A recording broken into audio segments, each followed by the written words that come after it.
வளர்ந்து வருகின்ற டிஜிட்டல் துறை உங்களை முழுமையாக விழுங்கி வருகின்றது என கோவையில் எஸ்என்ஆர் அண்ட் சன்ஸ் அறக்கட்டளையின் நிறுவனர் நாள் விழா கொண்டாட்டத்தில் சின்னத்திரை நட்சத்திரம் கோபிநாத் பேச்சு. கோவை ஆவாரம்பாளையம் பகுதியில் உள்ள ஸ்ரீ ராமகிருஷ்ணா கலை மற்றும் அறிவியல் கல்லூரி வளாகத்தில் இன்று எஸ்என்ஆர் அண்ட் சன்ஸ் அறக்கட்டளையின் நிறுவனர் நாள் விழா கொண்டாடப்பட்டது.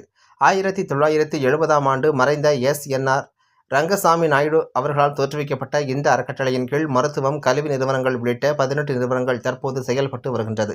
இதனை நினைவு கூறும் வகையில் ஆண்டுதோறும் நிறுவனர் தினம் கொண்டாடப்படுவது வழக்கம். இந்த ஆண்டு இன்று கொண்டாடப்பட்டது.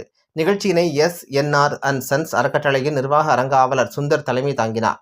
தொடர்ந்து ஸ்ரீ ராமகிருஷ்ணா மருத்துவமனை மற்றும் கல்வி நிறுவனங்களில் பணியாற்றி 25 ஆண்டுகள் நிறைவு பெற்ற மருத்துவர்கள், பேராசிரியர்கள், ஊழியர்கள் மற்றும் பிற பணியாளர்கள் 14 பேருக்கு விருதுகள் வழங்கப்பட்டது. முன்னதாக சிறப்பு விருந்தினராக கலந்து கொண்ட சின்னத்திரை நட்சத்திரம் கோபிநாத் அனைவரின் மத்தியிலும் கூறுகையில், வளர்ந்து வரும் டிஜிட்டல் உலகத்தில் நாம் ஒவ்வொருவரும் இணையதளம், செல்போன், லேப்டாப் உள்ளிட்ட பல்வேறு டிஜிட்டல் மயமாக்கலில் மூழ்கி வருகின்றோம். அருகில் உள்ள மனிதர்களிடம் பேசுவதை விட செல்போனில் சின்ன சின்ன வீடியோக்களை கண்டு தனிமையாக ரசித்து வருகிறோம். இதே நிலைமை நாளுக்கு நாள் மாறி வருகிறது. தற்போதைய கண்டுபிடிப்பாக AI போன்ற தொழில்நுட்பங்கள் உங்களை ஒரு நாள் விழுங்கிவிடும். நீங்கள் மீண்டு வர முடியாத அளவிற்கு உங்களை முடக்கிவிடும். எனவே டிஜிட்டல் துறைகளில் பரிணாம வளர்ச்சிகளை நம்முடைய தேவைகளுக்கு பயன்படுத்துங்கள். தேவைக்கு அதிகமாக அதில் மூழ்காதீர்கள் என்று அனைவருக்கும் எச்சரிக்கை விடுத்தார். தொடர்ந்து சிறப்பு அழைப்பாளராக கலந்து கொண்ட KPR குழும நிறுவனங்களின் தலைவர் KP ராமசாமி விருதுகள் பெற்ற அனைவருக்கும் வாழ்த்துக்களை தெரிவித்தார்.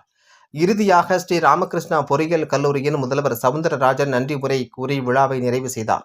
இதில் மருத்துவர்கள், பேராசிரியர்கள், ஆசிரியர்கள், மாணவ மாணவியர்கள் என பலரும் கலந்து கொண்டனர் என்பது குறிப்பிடத்தக்கது.